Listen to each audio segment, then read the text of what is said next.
காணாமல் போனவர்கள் பற்றிய அறிவிப்பு. என்னடா இது திடீர்னு காணாமல் போனவர்கள் பற்றிய அறிவிப்புன்னு பாக்குறீங்களா?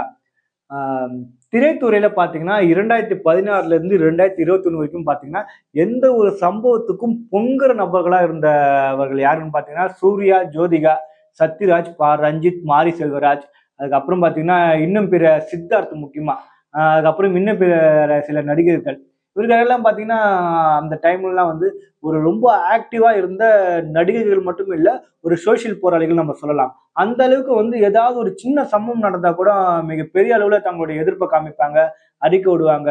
அதுக்கப்புறம் பிரஸ் மீட்ல வந்து ரொம்ப ஓவரா பேசுவாங்க. முக்கியமா பார்த்தீங்கன்னா, சூர்யா அண்ட் ஃபேமிலி சொல்லலாம். அந்த அளவுக்கு ரொம்ப ஆக்டிவா இருந்தாங்க. அதுக்கப்புறம் பார்த்தீங்கன்னா, 2021க்கு அப்புறம் திமுக ஆட்சி அமைந்ததுக்கு அப்புறம் பார்த்தீங்கன்னா, இந்த கோஷ்டிகள் எல்லாமே பார்த்தீங்கன்னா, காணாம போயிட்டாங்கன்னு சொல்லி ஆகணும். எந்த ஒரு விஷயத்துக்குமே வந்து குரல் கொடுக்காத ஒரு நபரா தான் இருக்காங்க. முக்கியமா பார்த்தீங்கன்னா, இது வந்து ரஞ்சித், மாரி செல்வராஜ் மட்டும் கொஞ்சம் ஓரளவுக்கு நம்ம சொல்லிக்கலாம். ஏன்னா, அவர்கள் சார்ந்த சமூகம் சார்ந்த ஏதாவது ஒரு பிரச்சனையோ, இல்ல யாருக்காவது ஏதாவது ஒரு பாதிப்பு ஏற்பட்டுச்சுன்னா, கண்டிப்பா வந்து குரல் கொடுக்கிற முதல் நபரா தான் இருக்காங்க. கண்டிப்பா பாராட்டலாம். ஏன்னா, அவருடைய சமூகம் சார்ந்த பிரச்சனைனா, கண்டிப்பா குரல் கொடுக்கிறது தப்பில்ல. அதுக்கப்புறம் பார்த்தீங்கன்னா, இந்த சூர்யா, ஜோதிகா, சித்தார்த்து, சத்யராஜ்லாம் வந்து கண் கலங்குனாரு. ஆனா இப்ப நடக்கிற அண்ணா யூனிவர்சிட்டி பிரச்சனைக்கு இவர்கள் எங்க போனாங்கன்னே தெரியல. எங்கடா போனீங்க?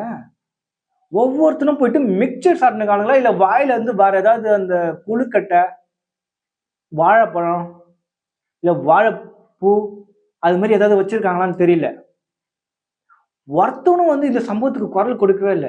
ஒரு மிகப்பெரிய அளவுல ஒரு அநியாயம் நடந்திருக்கு. ஒரு இந்தியாவுல ஒரு புகழ்பெற்ற ஒரு யூனிவர்சிட்டி, அண்ணா யூனிவர்சிட்டி இருக்கு.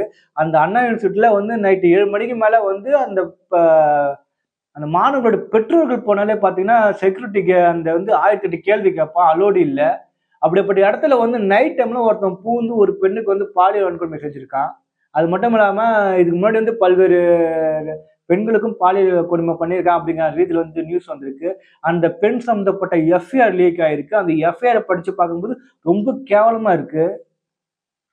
அந்த தப்பு பண்ணது எல்லாமே அந்த பொண்ணு தான் அப்படிங்கிற ரீதியில வந்து எஃப்ஐஆர் எழுதி வச்சிருக்காங்க.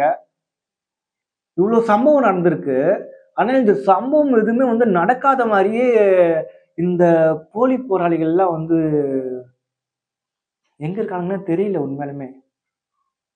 ஏன்டா இப்படி வந்து நீங்களாம் கேவலம், அதாவது இவனுங்கெல்லாம் பாத்தீங்கன்னா சினிமால மட்டும் நடிக்கிற ஆளுங்க இல்ல. சினிமால மட்டும் நடிக்கிற ஆளுங்க இல்ல. இது மாதிரி விஷயத்துல நடிக்கிற ஆளுங்க தான். அதிமுக ஆட்சியில் இருக்கும்போது அம்மா நடிப்பு நடிச்சானுங்க. இப்ப என்னடான்னா ஒருத்தவங்க கூட வாயை திறக்கல. இந்த சித்தார்த்தெல்லாம் என்ன மாதிரி எல்லாம் பேசிட்டு இருந்தான். இந்த சூர்யா ஜோதிகாலாம் அந்த அளவுக்கு வந்து ரொம்ப ஆக்டிவா இருந்த எவனுமே வந்து இந்த சம்பவத்துக்கு இது வரைக்கும் ஒரு குரல் கூட கொடுக்கல. இது என்னடா உங்களோட நீங்களாம் ஜென்மங்க? அப்புறம் என்ன டேஷ்க்கு நீங்களாம் வந்து கருத்து டேஷ்லாம் சொல்லிட்டு இருக்கீங்க? பேசாம நீங்க வந்து அந்த இப்ப இருக்கீங்க பாத்தியா? வாயில எதையோ வச்சுன்னு இருக்கீங்க பாத்தியா? அதே மாரி இருக்க வேண்டியது மிக்ஸி சாப்பிட்டுன்னு இருக்க வேண்டியது. எதுக்கு அது தேவையில்லாம வந்து அப்பலாம் அப்போ ஒரு வேஷம், இப்போ ஒரு வேஷம்லாம் நீங்க போட்டுருக்கீங்க? உங்களுக்கு இதெல்லாம் அநியாயமா தெரியலடா?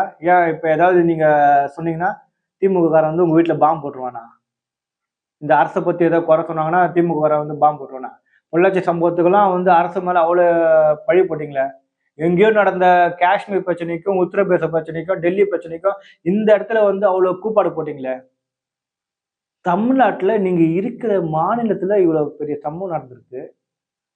அத பத்தி இதுவரைக்கும் ஒரு வார்த்தை கூட பேசல. அப்புறம் நீங்கலாம் என்ன கேட்டகரி? என்ன கேட்டகரில வரீங்க நீங்கலாம் முதல்ல? மக்களே நீங்க தான் இது மாதிரியான போலி புரட்சியாளர்கள வந்து நீங்க வந்து கண்டுகொள்ள வேண்டும் தான் நான் கேட்டுக்கொள்கிறேன். ஏன்னா நல்லா பாருங்க. அப்பலாம் ஒரு வாய், இப்போ ஒரு வாய் மாரி தான் 2 வாய்களை, 2 நாக்குகளை வந்து வாடகைக்கு விட்டு பிழைக்கிறானுங்க. நீங்களே பாருங்க. அந்த அப்ப இருந்த ஆக்டிவிட்டிக்கும் இப்ப எதுக்கு எதுக்குமே வாய திறக்க மாட்றாங்க. பல சம்பவங்கள் நடந்திருக்குல்ல. ஆனா ஒரு சம்பவத்துக்கு கூட இதுவரைக்கும் வாய திறக்கலையே இவனுங்க. என்ன மாதிரியான நிலைப்பாட்டுல இருக்கானுங்க? கண்டிப்பா அரசியல்வாதிகளை விட மிகவும் கீழ்த்தரமான, மும்பைல வந்து ஒரு ஏரியா சொல்லுவாங்க பாத்தியா? அந்த ஏரியாவோட மிகவும் கீழ்த்தரமான ஒரு கேரக்டர் தானா இவனுங்க தான். இந்த நடிகர்கள் தான் நான் சொன்னேன் பாத்தியா? இதுக்கும் வாயை திறக்காத இந்த நடிகர்கள் தான் அந்த அளவுக்கு ஒரு கேவலமான ஜென்மங்கள்.